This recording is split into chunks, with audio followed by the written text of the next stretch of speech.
எப்போ பாரு ஃபோனை நோண்டிக்கிட்டு இருக்காத என வெடுக்கென்று ஃபோனை பிடுங்கிய அம்மா ராதிகா. வீடே இரண்டாகும் அளவிற்கு சத்தம் போட்டு அழுத 4 வயது சிறுவன் ரிஷி. அழுகை சத்தம் கேட்டு வீட்டிற்குள் ஓடி வந்த தாத்தா ரத்தினம். உங்கள் வேலையை பார்ப்பதற்கு நீங்களே ஃபோன் டிவி என அனைத்தையும் பழகிவிட்டு இப்ப வை வை என்றால் எப்படி வைப்பார்கள்?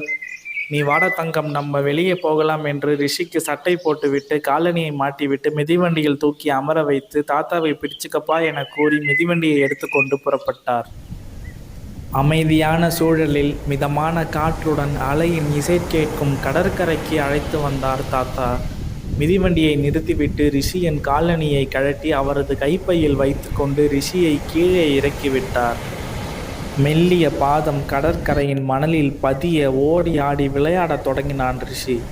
பார்த்து பொறுமையா விளையாடுப்பா என சிரித்து கொண்டே கத்தினார் தாத்தா.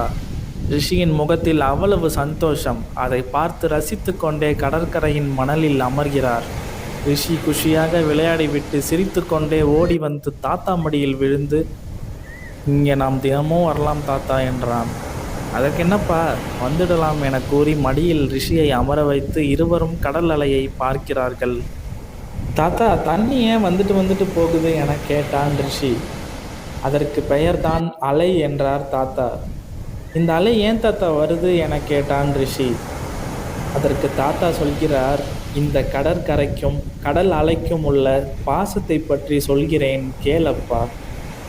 ஒரு நாள் கடல் அலையின் நீரும் கடற்கரையின் மணலும் பேசிக்கொள்கிறார்கள்.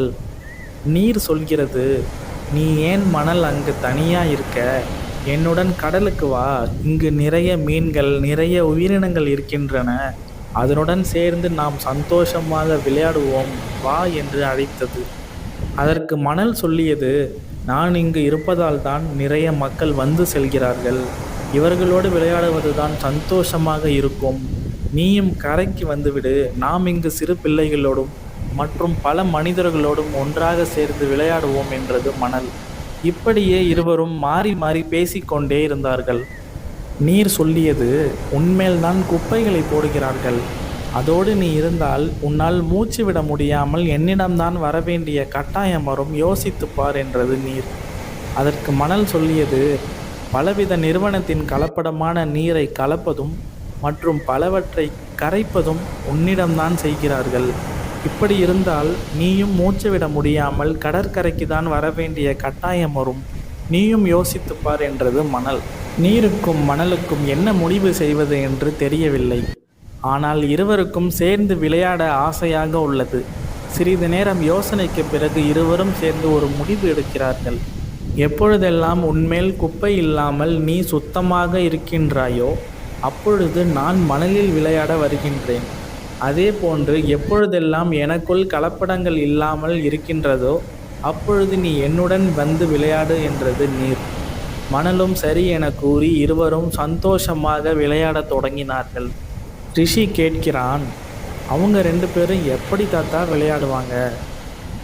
தாத்தா ரிஷியை தூக்கி கொண்டு கடல் அலை அடிக்கும் இடத்தில் ரிஷியின் பாதம் மண்ணில் பதிய நிறுத்தி பிடித்து கொண்டார்.